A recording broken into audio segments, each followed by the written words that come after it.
네, 반려동물 인구 1,500만 시대, 펫캉스, 펫보험 같은 단어들이 더 이상 낯설지가 않습니다.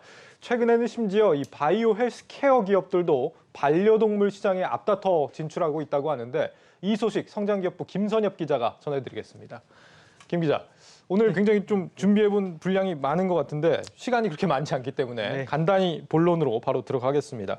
반려동물 헬스케어 분야로 요즘에 이제 여러 기업들이 뛰어들고 있다고 하는데, 예, 맞습니다. 예, 이렇게 갑자기 뛰어드는 이유, 배경이 뭐라고 해야 될까요? 이제 반려동물 헬스케어 분야는 또 좀 새로운 분야이거든요. 네. 일단 사람들이 반려동물 관련된 지출을 굉장히 많이 하고 있습니다. 그래서 지난해만 해도 이미 3조 4천억 원의 돈을 지출한 것으로 나타났고요. 2027년까지 총 6조 원 규모의 시장이 지금 형성될 것으로 보이고 있는데요. 6조 원이요? 예, 이만큼 이제 사람들이 반려견 건강에 대한 그런 관심이 굉장히 많은 그런 상황이에요. 근데 이제 앞서서 몇 년 전에 펫 보험 다 이제 좀 생소하지 않은 그런 이제 그렇죠. 상품인데요. 네. 이게 사실 굉장히 저조하다고 합니다. 가입률이. 왜냐하면 굉장히 비싼 데다 보장되는 그런 분야가 매우 적어가지고 굉장히 저조한 상황에서 얼마나 저조한 겁니까? 한 0.3% 정도밖에 안 된다고 합니다. 거의 전체 가입을 안 하고 반려동물의. 있는 거군요. 예, 그렇습니다. 그러니까 반려동물 건강에 대한 관심은 굉장히 높아졌는데 이런 또 펫보험 그런 보장해 주는 게 굉장히 적다 보니까 이런 틈새 시장을 노려서 이제 국내 제약 바이오 헬스케어 기업들이 이런 헬스케어 분야에 직접 이제 뛰어든 그런 상황입니다. 그렇군요. 이 분야로 진출하는 기업들 하면 대표적으로 좀 어디를 우리가 꼽아볼 수 있을까요? 예, 제약 회사 중 1위 기업인 뭐 유한양행을 유한양행. 꼽을 수가 있겠는데요. 네. 일단은 회사는 자, 올해부터 특히 반려동물 관련해서 이 신사업에 이런 중점을 두겠다 그런 의지를 표명을 했는데요. 예. 지난 5월에 회사는 GNT 파마와 손을 잡고 반려견 치매 치료제를 개발해 주목을 받고 있습니다. 또 인간처럼 노령 반려견들도 치매에 걸릴 수 있는 건데요. 이런 증상들을 완화시켜주는 신약을 새롭게 개발한 겁니다. 네.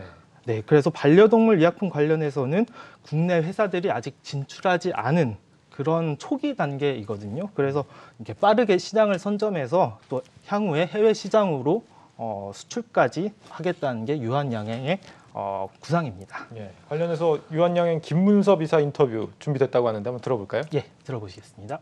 국내 동물약품 분야가 해외 비중이 70% 가까이 되거든요. 그 쉐어를 조금 더 가져오고 또 펫주권이라고 해서 우리가 개발한 제품이 국내에도 런칭을 하고 해외 쪽으로도 시장을 확대할 생각을 하고 있습니다. 또 저희 브랜드가 구축이 된다고 하면 해외 수출도 생각을 하고 있거든요. 네, 그래서 유한양행뿐만 아니라 GC 녹십자 랩셀도 지난 3월에 동물 진단 검사 전문 회사 그린벳을 설립했는데요. 반려동물 헬스케어 사업에 이렇게 진출을 선언한 건데 여기는 반려동물 전 생애 주기를 관리할 수 있는 예방, 치료 건강 관리 서비스를 또 토탈로 제공한다는 그런 계획이고요.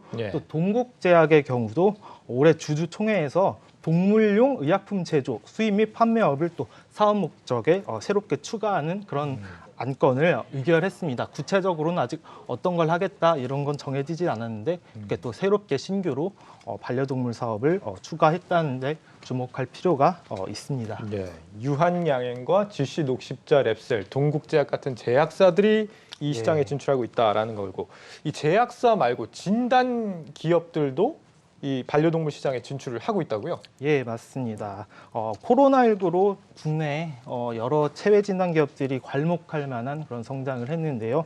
또 코로나 확산세가 꺾이지 않고 있어서 뭐 당분간은 이런 성장세가 지속되겠지만 투자자들이 가장 또 중요시 하시는 게 바로 코로나 이후에 무엇이 있느냐잖아요. 그래서 많은 그런 진단 기업들이 포스트 코로나 성장 동력으로 이 반려동물 헬스케어 사업을 또 이렇게 주목을 하고 있습니다. 뭐 대표적으로 얼마 전에 코스닥 시장에 또 새롭게 상장을 한 진시스템의 예를 좀 들 수가 있겠는데요.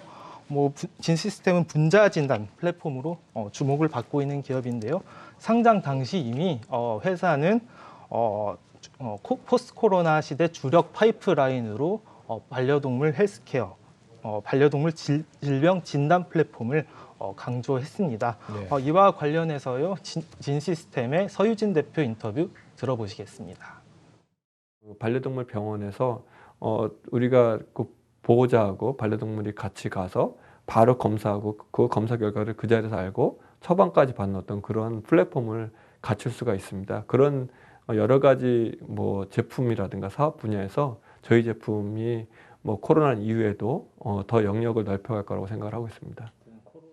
그 진단과 관련해서 이제 제품만 파는 게 아니라 일종의 어떤 플랫폼 같은 걸 구축하는 게 좀 특징으로 보이는데 정확히 이게 어떤 방식으로 이루어지는 거죠? 일단 플랫폼이면 일단 한 뭐 키트뿐만이 아니라 뭐 시약, 그다음 뭐 토탈 뭐 건기식을 판매하든가 그런 좀 종합적인 걸 뜻하는데요. 예. 진 시스템은 일단 지금 뭐 구체화된 사업이 한 가지 있거든요. 예. 구체적인 사례를 또 말씀드리자면 반려동물 진단 키트 전문 기업 그 케어벳과 함께 최근에 전략적 제휴를 맺고 또 진드기를 매개로 한 그런 빈혈 이런 질병을 유발할 수 있는 이른바 바베시아 감염증 진단 키트를 개발해서 또 주목을 받고 있습니다. 네. 특이점은요, 동물병원 현장에서 이 키트를 이용해서 40분 이내에 바베시아 감염증 분자 진단 검사가 가능하다는 그런 점입니다. 굉장히 편리한 서비스이고요. 네. 또 진 시스템뿐만 아니라 랩지노믹스라고 또 굉장히 유전자 검사로 최근에 주목을 받고 있는 기업이 있는데요.